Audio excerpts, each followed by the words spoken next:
Therefore, when the issue of pension comes, when there are some other issues come, why is it that there is no one voice which speaks against all these issues?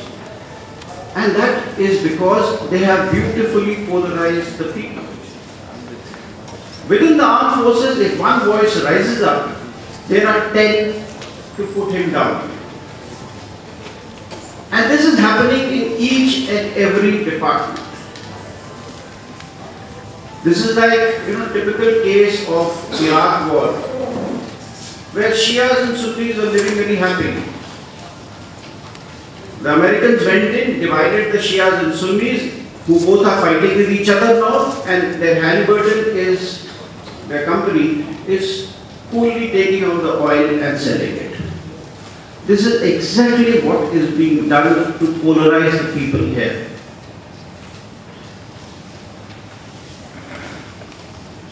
They want to weaken the armed forces. And it is ideological. They think that the money which is being spent on army schools, they think that the money which is being spent on the welfare measures of the Jawans is a waste. The pension is a waste. They don't know how many people are coming up because of the system. The upward mobility which has been, which this system has ensured.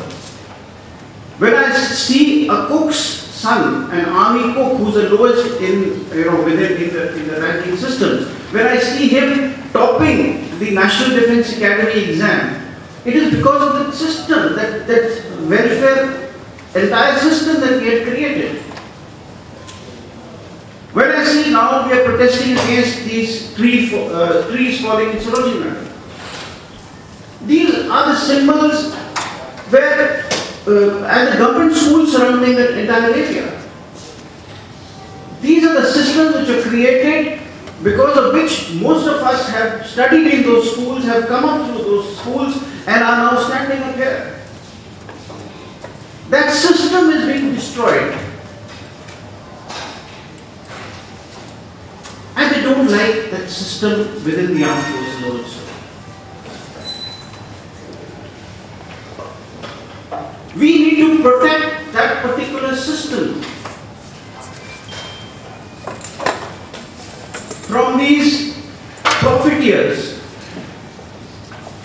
Now they think, the thinking is that the ration in the armed forces, they stopped the rations. Now Modi had the audacity, and nobody speaks against this, the officers' rations in peace station.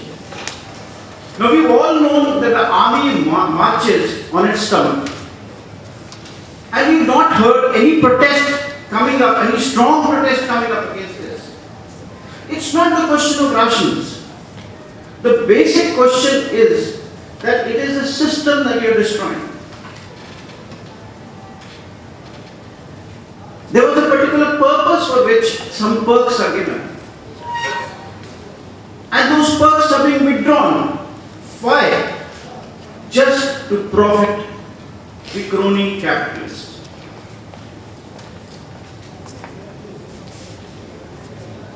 The defense manufacturing, they talk a lot in terms of privatization of defense. And that privatization, mind you, is not limited to manufacturing. What is in their mind? Because Indian private sector is incapable of producing even a car today. They can't even produce a proper car, so they can't produce submarines, I am very convinced. The Indian private sector is in shambles.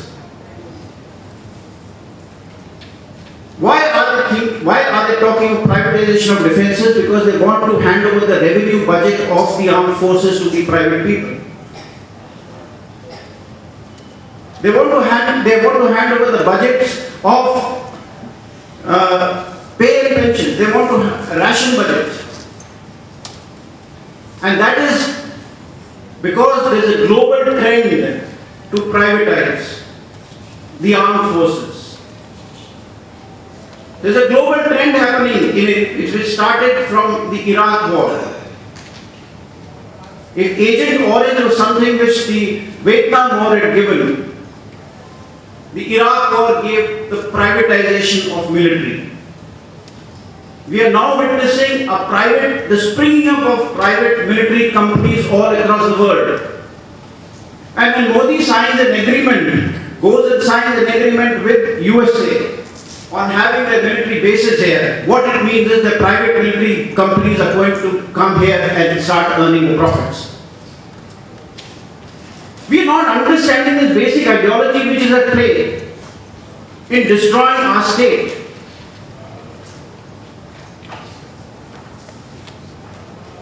Do we want a state like that? Can we have a capitalist system? Can we have this kind of a system which is draconian, which is not democratic? If we have decided to have this particular system, then we need democracy. Then we need a strong state for it. Then we need a strong state to ensure that religion is not exploited. We need a strong state to ensure that economics or profiteers are not given precedence over people. So we have to be very clear as to what we are fighting for and what we are fighting against. All this talk about nationalism is only to hoodwink us. This talk about using 4Gs is basically to use a smoke screen to actually carry out that kind of splintering of the national military. On one hand, you talk of removing the foreign NGOs from here.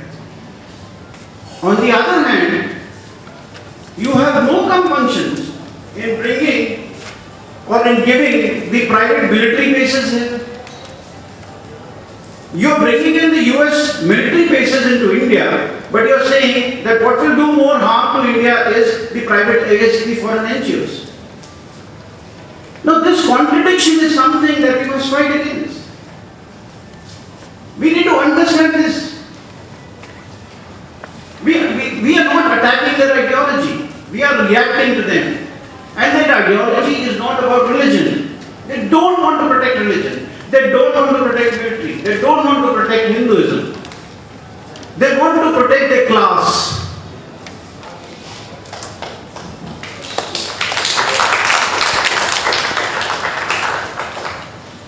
So that is their basic ideology. They were built not to protect Hinduism. They were not built to protect India. They were built to protect their class. They were erected to protect those particular profiteers. And unless and until we attack them on that, we will never win against them. You are being blamed, I am being blamed for our international connections, that we are connected internationally to the anti-national forces. Have you ever tracked the kind of international links that they have with the financial sector, international financial sectors? All the top people, the international connections with the international finance of Global Sun, has anybody asked those questions? Nobody asked those questions. We are attacking them at a place where they want us to attack. We shouldn't be attacking them at that place. We need to attack them where they are the weakest. This nationalist card they have not got it. We have given them this nationalist card. We have made them nationalists by not exposing these links of theirs with the international finance.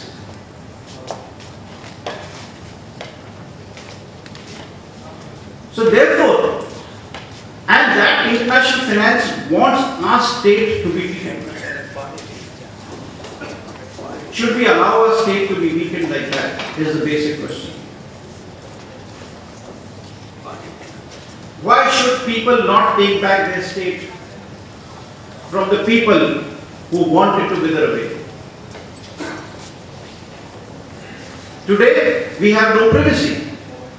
Because all my movements, all my finances are in some private hands, or not just private hands, they are in foreign private hands.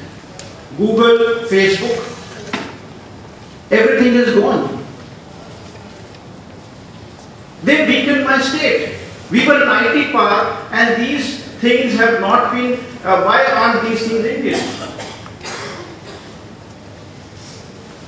If China could have them as their own, because they thought about it, why didn't we think about it? Because we don't want our system, we don't want India to be strong. We always want India to be subservient. These are the basics. The entire money is going away now. By having mobile money, basically your entire treasury is going away from you.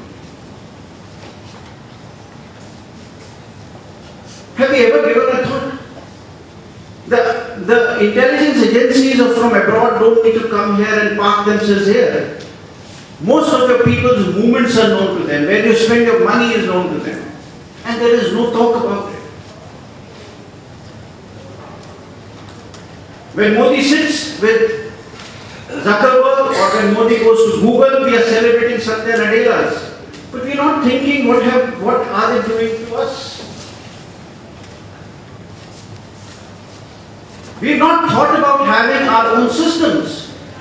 Because this ideology is protecting us from thinking about India. And that is where they are the weakest and that is where they need to be attacked.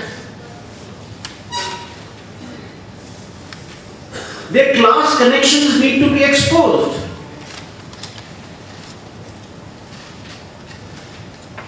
And unless and until you expose their class connections, they will keep riding this nationalist bandwagon. They will keep exploiting nationalism. And they are doing it with a very sophisticated propaganda machine. The propaganda machine which operates, when I studied Second World War and other things, the kind of propaganda machines which used to work, it's a military propaganda machine which is working. It is not an ordinary propaganda machine. They will enter your own channel, they will enter your channel and talk about you. They will carry out black propaganda mechanism use. So we are actually in a problem, but we are not understanding where exactly the problem lies. So it is very important that we develop clarity onto what is happening to us and why is it happening to us. Unless and until you ask these questions, you will never be able to find the right answers. So it has become imperative for us to indulge in some solid critical thinking. Ask questions.